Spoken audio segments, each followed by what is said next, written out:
नमस्कार, जय हिंद। मैं राजेश झा पुनः आपके सामने सच आपके सामने कार्यक्रम में आज हम पुनः 1 जनवरी को दूसरे एपिसोड 2023 के शुरुआती दिन में आपके बीच में उपस्थित हूं। सबसे पहले आप सभी को नव वर्ष की हार्दिक शुभकामना देता हूं। भगवान आपको स्वस्थ रखे, खुशहाल रहे और नए वर्ष में नई नई उपलब्धि आप प्राप्त करें। आइए आप हम सभी के बीच में आज 2 महत्वपूर्ण मेहमान हम लोगों के बीच उपस्थित हैं। हम परिचय कराते हैं। हमारे साथ बैठे हुए कपिल जीवन दास जी महाराज हमारे साथ हैं, जो सैल्यूट तिरंगा के राष्ट्रीय संरक्षक भी हैं और अंतर्राष्ट्रीय प्रचारक भी हैं और गुजरात के वापी से आते हैं और बहुत बड़ा समाज सेवक है। मैं इनसे बात करूंगा। और हमारे दूसरे मेहमान गांधीनगर से श्री राम स्वामी जी यहाँ पर उपस्थित हैं। ये भी एजुकेशनिस्ट हैं, समाज सेवक हैं एवं सैल्यूट तिरंगा संगठन में राष्ट्रीय उपाध्यक्ष हैं। हम इस कार्यक्रम को, जो सच आपके सामने कार्यक्रम जो आप देख रहे हैं, आज नव वर्ष में ये द्वितीय एपिसोड है। प्रथम एपिसोड आपने 25 दिसंबर को देखा, जहां पर पूर्व विधायक श्री सुरेंद्र कमांडो जी के साथ हम लोगों ने कई सारे महत्वपूर्ण विषय पे बात किया। आज का भी विषय वही है, राष्ट्रीयता और राष्ट्रवाद। राष्ट्रीयता और राष्ट्रवाद देश के लिए एक बहुत ही महत्वपूर्ण विषय है और उसके ऊपर आज देश की कई सारी आबादी के लोग उसके ऊपर काम कर रहे हैं। 2014 के बाद जब आदरणीय प्रधानमंत्री श्री नरेंद्र मोदी जी जब आए और उन्होंने राष्ट्रवाद के ऊपर जब काम किया, तो लोगों को राष्ट्रवाद की असली परिभाषा समझ में आई। हम उसी पे बात करने के लिए हम सच आपके सामने में कुछ सवाल करेंगे और उसका जवाब लेंगे। पहले हम आदरणीय कपिल स्वामी जी से कुछ सवाल करते हैं। बहुत बहुत स्वागत है। आप दोनों लोग गुजरात से आए हैं। दिल्ली में, नोएडा में आज जीबीएन न्यूज में हम लोग आपके इंटरव्यू ले रहे हैं। कुछ सवाल आपसे पूछना चाहते हैं। स्वामी जी, सबसे पहले ये सवाल पूछना चाहते हैं कि नए साल में लोगों को राष्ट्रवाद और राष्ट्रीयता पे आप क्या संदेश देना चाहेंगे कि भारत और विकसित कैसे हो, नए भारत का निर्माण कैसे हो, और क्या आप चाहते हैं कि भारतवासी किस तरह से इस नए साल में, नए त्योहार में राष्ट्रवाद पे काम करें? नमस्कार, भारत माता की जय, वंदे मातरम। राजेश जी, आपने आज बहुत अच्छा सवाल किया है कि राष्ट्रवाद को हम जागरूक कैसे करें। राष्ट्रवाद ही अपना प्राण है। हर एक व्यक्ति के लिए, हर एक परिवार के लिए, हर एक राज्यों के लोगों के लिए जो राष्ट्रवाद है, राष्ट्र भावना है, राष्ट्र प्रति लगाव है, वो ही सर्वस्व है। अगर ऐसा विचार एक बार हर एक लोगों में आ गया कि भाई मैं हूं, पहले मेरा राष्ट्र है, मैं हूं, पहले मेरा तिरंगा है, इस भावना अगर हर एक व्यक्ति में आ गई, तो अपना राष्ट्र वसुधैव कुटुंबकम की जो भावना लेके आगे चल रहा है और विश्व गुरु की ओर प्रयाण कर रहा है, उसको हर एक व्यक्ति की संदेश, हर एक व्यक्ति का जो सोच है, विचार है, उनके साथ हम आगे बढ़ सकते हैं। इसलिए राष्ट्रवाद अपना प्राण है, राष्ट्रवाद अपना जीवन है और राष्ट्रवाद ही अपना सबसे बड़ा सर्वस्व धन है। बहुत बहुत सही बात आपने कही है कि राष्ट्रवाद हमारा सर्वश्रेष्ठ धन है। मैं देख रहा हूं कि पिछले कुछ समय से मैं ये जान पाया हूं कि आप चूंकि एक एजुकेशन बैकग्राउंड से आते हैं, बहुत बड़ा समाज सेवक भी काम करते हैं, बहुत सारे लोगों को मुफ्त शिक्षा देने के काम करते हैं, जिनके माता पिता नहीं हैं उनको भी शिक्षा देने के काम करते हैं, और अब राष्ट्रवाद के भी ऊपर काम करते हैं। भारत को विश्वगुरु बनाने के लिए, भारत में एकता अखंडता बनाए। तो मैं स्वामी जी ये जानना चाहता हूँ कि इस दोनों पे आप कैसे कोऑर्डिनेट करते हैं? एजुकेशन सिस्टम को भी चलाना, मुफ्त में भोजन भी देना, मुफ्त में शिक्षा भी देना और राष्ट्रवाद, इसको आप समन्वय कैसे करते हैं स्वामी जी? ये जनता और देश जानना चाहती है। हमारी संस्कृति है सर कि दूसरों के लिए काम करो, अपना काम अपने आप हो जाएगा। भगवान वेद व्यास जी ने 18 पुराणों की रचना की, समाज को बहुत बड़ा साहित्य दिया। आज मैं मानता हूँ कि भगवान वेद व्यास जी ने पूरी दुनिया को जितना बड़ा समाज और राष्ट्रवाद और सोशल कार्य के लिए जो साहित्य प्रदान किया है, उससे इतना बड़ा साहित्य किसी ने नहीं दिया है। तब भगवान वेद व्यास जी ने कलयुग के लोगों के लिए एक बहुत अच्छा सा 2 शब्दों में कहा कि इस 18 पुराणों में मैं समाज को, मैं राष्ट्र के लोगों को क्या कहना चाहता हूँ, तो कहा कि अष्टादश पुराणेषु व्यासस्य वचनद्वयम्। अगर ये 18 पुराणों की रचना के बाद 2 शब्द में मुझे उनको सार कहना है तो परोपकारः पुण्याय, दूसरों के ऊपर उपकार करना उससे बड़ा कोई पुण्य नहीं है। और दूसरों के ऊपर अपकार करना, नुकसान पहुंचाना, मन, वाणी, काया, शरीर, विचार, किसी भी प्रकार से उससे बड़ा कोई पाप नहीं है। आज पूरी दुनिया पुण्य और पाप के लिए ही आगे बढ़ रही है।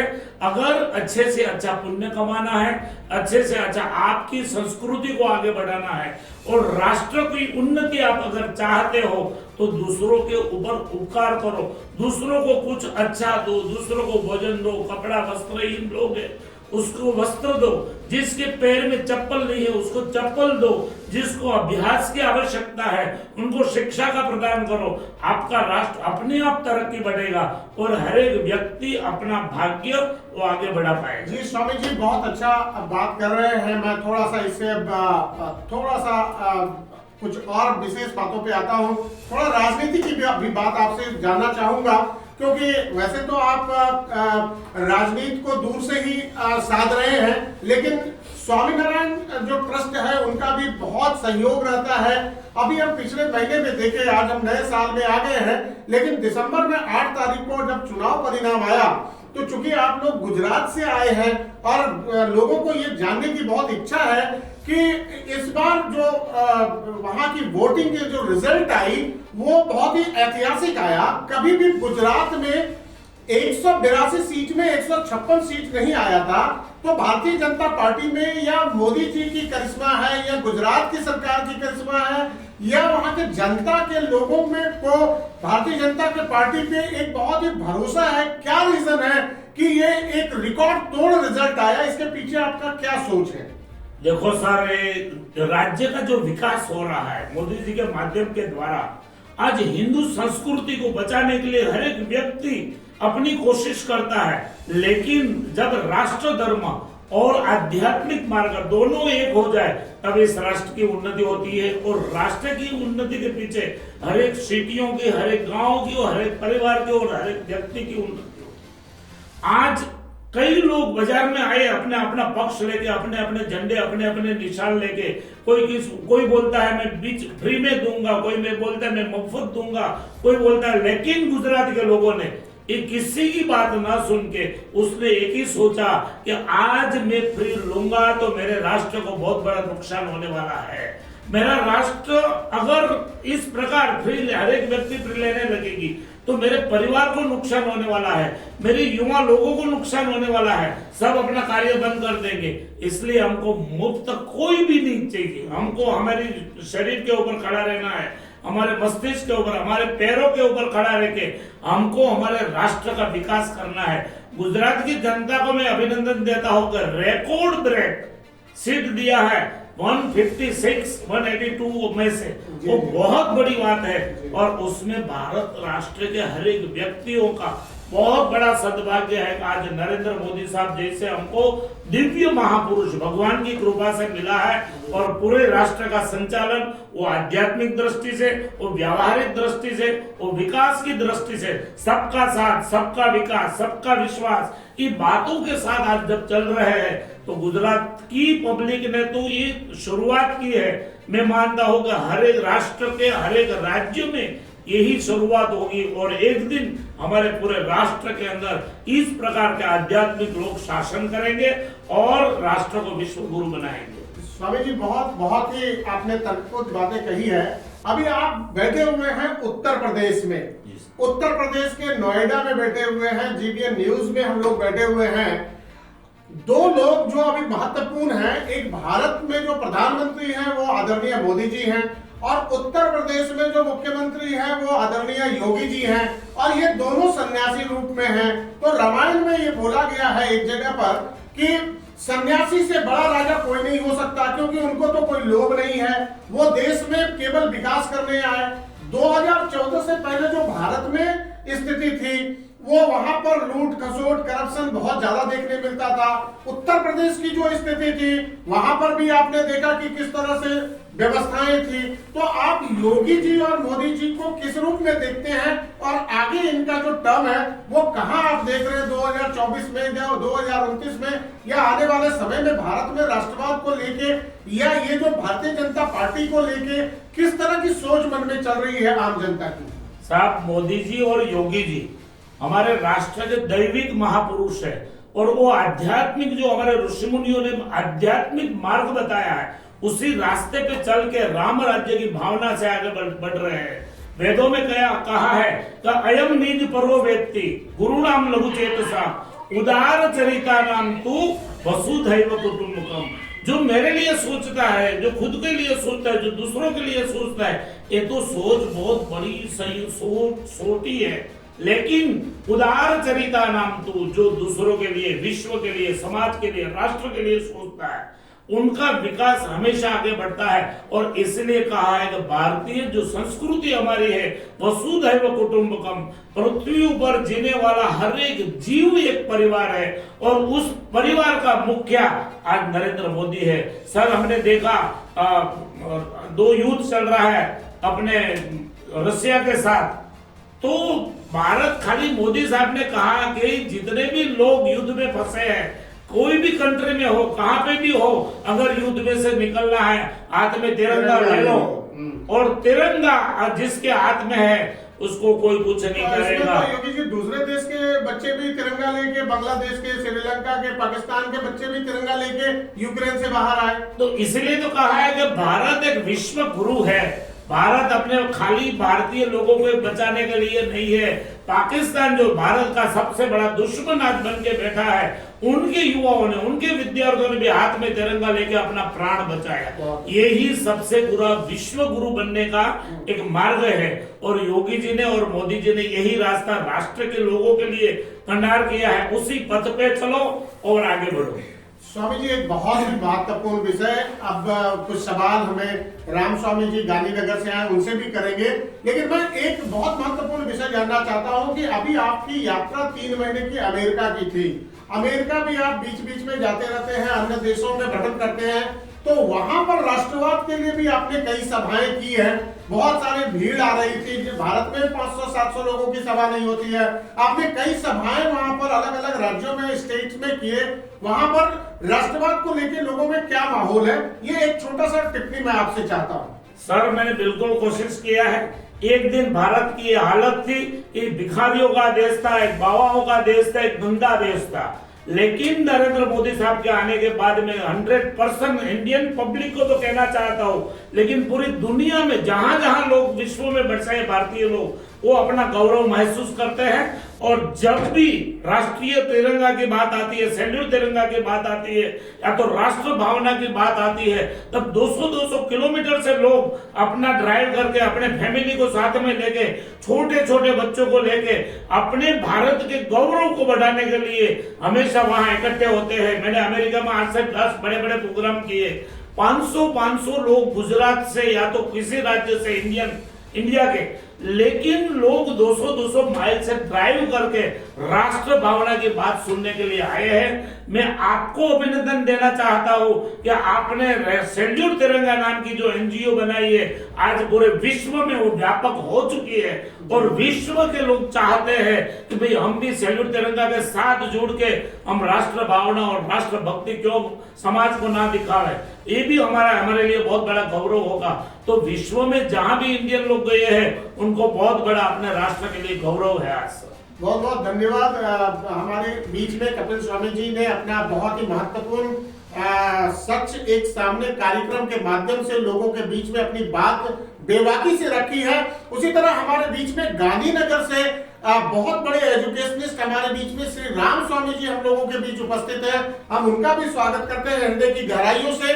और हम जानना चाहते हैं, क्योंकि राम स्वामी जी गांधीनगर में और गुजरात के अनेक स्थानों में करीब 8 से 10 बड़े इंस्टीट्यूशंस चलाते हैं और 30,000 से 35,000 बच्चे उनके संस्थान में, गुरुकुल में पढ़ते हैं और शिक्षा ग्रहण करते हैं, पास करके अब देश के दुनिया के अलग अलग हिस्सों में जाते हैं।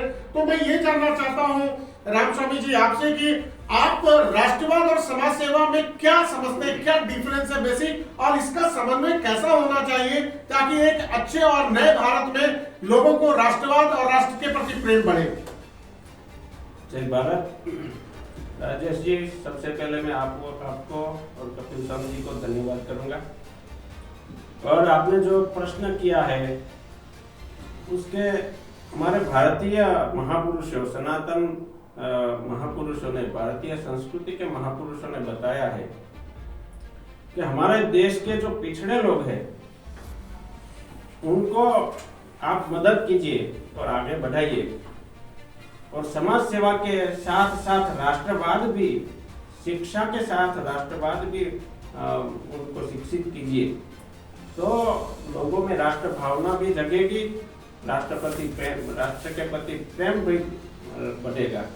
ऐसा नहीं है कि राष्ट्र बॉर्डर पर जो सैनिक है वही देश की सेवा कर सकते हैं, हम भी समाज में रह करके देश की सेवा कर सकते हैं। छोटी छोटी बातों की, जैसे बिजली है, जरूरत पूर्ति बिजली का उपयोग करें, पानी का बचाव करें, और हमारे आसपास के लोगों को भी जागरूक करें और उनको भी सहायता करें। ऐसे हम समाज में राष्ट्र की प्रेरणा कर सकते हैं। हाँ, अपना योगदान दे सकते हैं। अच्छा, मैं थोड़ा सा ये भी जानना चाहता हूँ, क्योंकि बहुत बड़ी संख्या में बच्चे आप लोगों के यहाँ गुरुकुल में आते हैं, पढ़ते हैं, तो बच्चे क्या क्या कोर्सेज कर रहे हैं, और बच्चे जो पास होके जाते हैं, आज की युवा पीढ़ी उसको देश से उतना मतलब नहीं दिखता है, उनको लगता है कि एक अपनी लाइफ जीना है, नौकरी करना है, अपने परिवार, अपने बच्चों के साथ मस्ती करना है। तो क्या आप लोग भी कुछ ऐसा शिक्षा अपने गुरुकुल में देते हैं कि देशभक्ति भी उनके अंदर कूट कूट के भरे,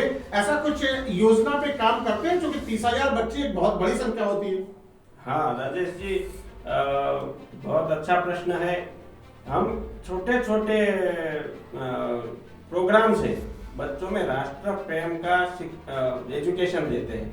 जैसे कि हम 2-3 जगह पर ऐसा काम कर रहे हैं, वहाँ फ्री में एजुकेशन देते हैं।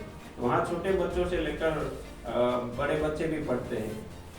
तो देश के प्रति प्रेम और देश के प्रति अपना लगाव कैसे क्रिएट किया जाए, उस बाबत में हम छोटे छोटे प्रोग्राम करते हैं। जैसे देश मोदी जी ने सबसे पहले सफाई अभियान चलाया था, तो इतना बच्चों में वो जागरूकता आया कि पूरा कैंपस वो सफाई कर दिया।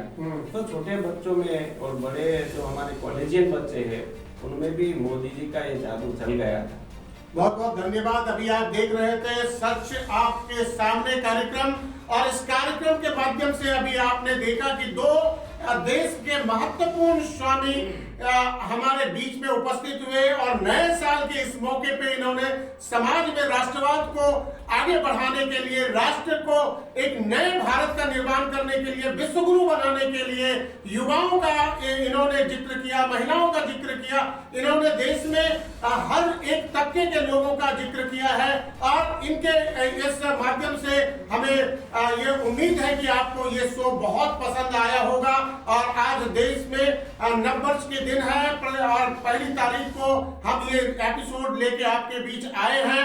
आप सभी इस कार्यक्रम को देखिए, लाइक करिए, शेयर करिए, और पूरे देश और दुनिया में इस शो को बढ़ाइए। हम जीबीएन और पीएनआई के संस्थापक सौरभ जी को धन्यवाद करते हैं, उनकी पूरी टीम को धन्यवाद करते हैं। इसी के साथ शुभ रात्रि, जय हिंद, जय भारत, भारत माता की जय।